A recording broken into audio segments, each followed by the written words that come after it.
오늘 이 시간은 칼바르트의 그리스도론적 삼위일체에 대하여 살펴보겠습니다. 이 글은 이종성 박사 삼위일체론을 요약한 글입니다. 삼위일체론을 새롭게 조명하고 재건했다고 평을 듣는 칼바르트는 하나님은 자신을 스스로 주님으로서 계시하는 자아 계시의 기초와 내적 진리와 능력을 기초로 하고 있다고 말합니다. 그의 영원한 부성이 우리에 대한 부성과 주성의 기초가 된다고 말합니다.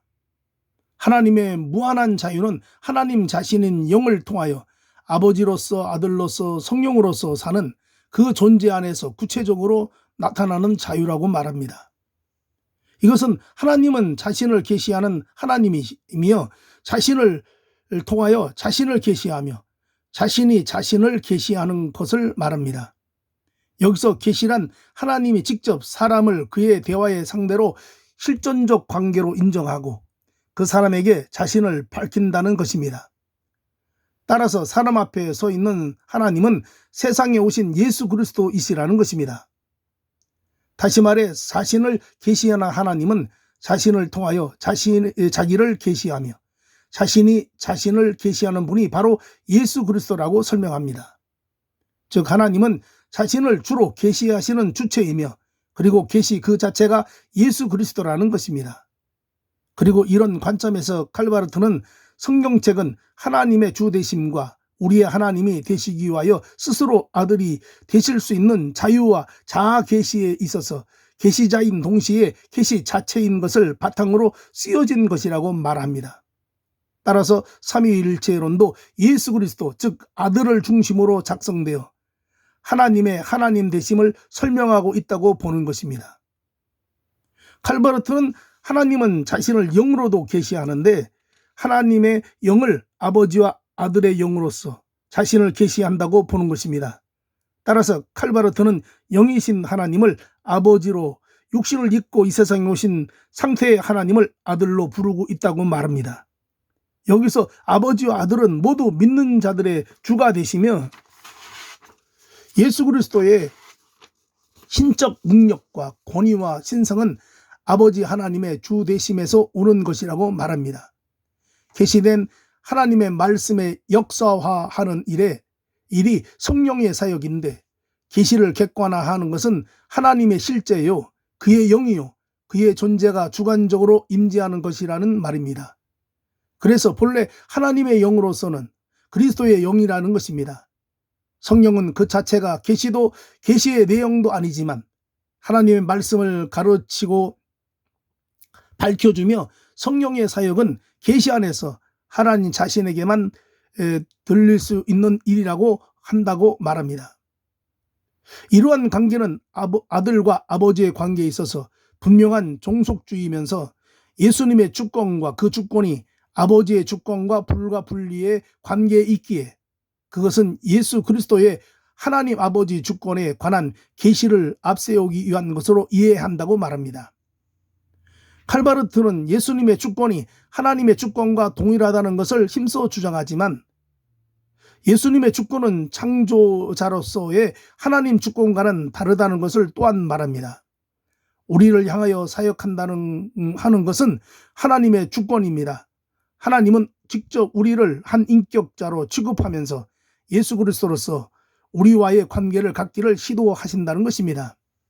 하나님은 우리의 모든 죄를 없애주시는데 창조 때에 하나님 아버지 주권이 아닌 화해로서의 아들로서의 주권으로 하셨다는 것입니다. 예수 그리스도는 분명히 창조주 하나님 바로 그분이시면서도 또한 성육신의 아들로서는 아버지가 아니라는 것과 하나님이 여기 계시는데 아버지를 떠나서가 아니라 분명히 아버지의 아들로서 또는 말씀으로서 존재하신다는 것을 강조합니다. 하나님은 아버지이십니다. 이는 그분이 아들의 아버지이기 때문입니다. 예수는 아들이며 말씀입니다. 그분이 아버지의 계시이기 때문입니다.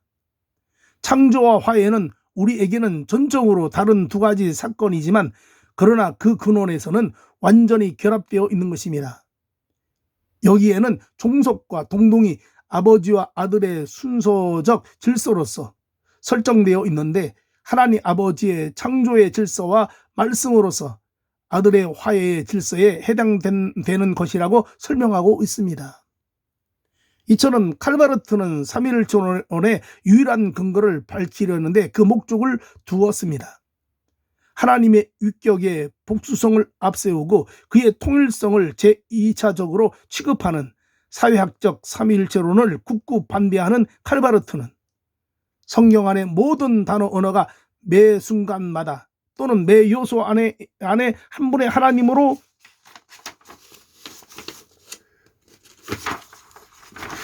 계시되어 있음을 강조합니다. 아버지와 아들과 성령은 각자가 창조적, 화해적, 질서적 관계이면서 본래 한 분의 하나님이심을 축으로 삼고 있는 것입니다. 이처럼 하나님은 아들과 성령이 동시적으로 동일하게 존재하기 때문에 셋 안에서의 하나로 계시는 하나님이라고 말합니다. 이 말은 통일에 대해서도 문제가 되지 않으면서 오히려 하나님은 한 분이라는 것을 최종적이면서도 결정적으로 확인하는 말인 것입니다.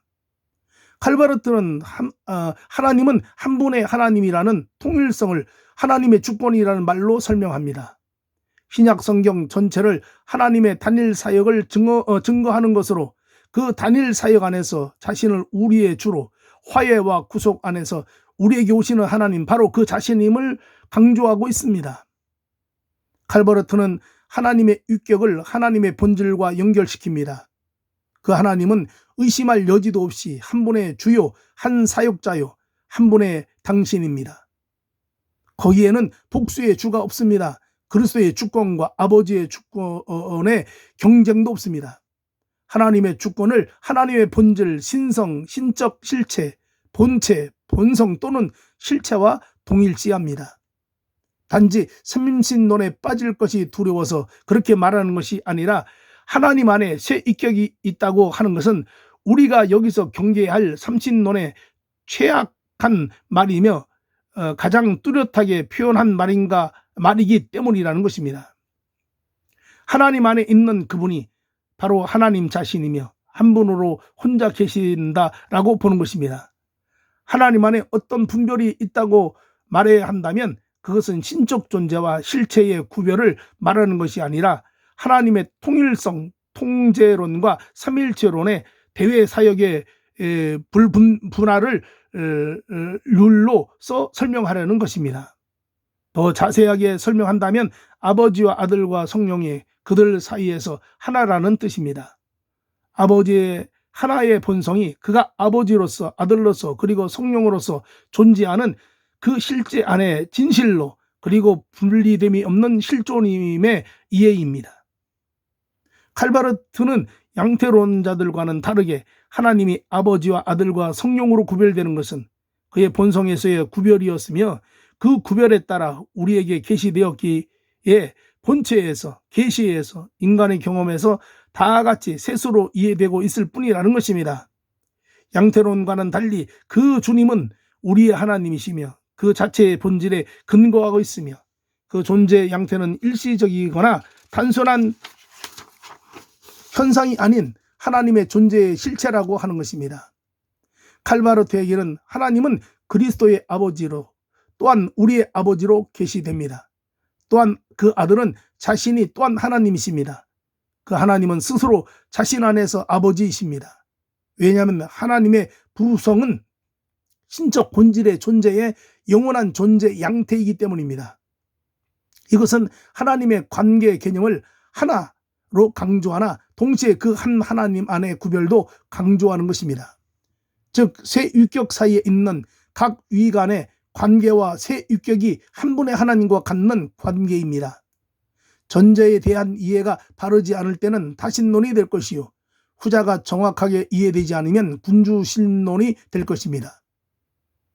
칼바르트는 하나님은 하나님이라는 본성 또는 행위 안에 먼저 순수한 근원이 있고 그 다음에 두 가지 다른 것이 나왔다는 사실로서 구성합니다. 하나님은 자신의 생산자이십니다. 그는 이중적이고 독특한 뜻에서 자기 자신의 생산자이십니다. 그는 자신을 아버지로 갖습니다. 즉 순수한 수요자이십니다. 그러나 아들로서 그는 받는 자이면서 수여자이십니다. 그분은 발언자이십니다. 그분 없이는 말씀도 의미도 없습니다. 예수님의 말씀은 발언자의 바로 그분의 말씀이며 의미를 지닌 자이십니다. 이것은 특이한 신적 단일성 안에서 특이한 신적 세대됨입니다. 칼브르트는 분명히 하나님의 일체성을 더 강조합니다. 하나님의 우선권 또는 주권을 강조하기 위해서 신적 주권을 언제든지 삼일조론 앞에 두고 그 주권 안에 있는 하나이신 한 분의 하나님 주체성을 확보하고 난 후에 해석을 하는 것입니다.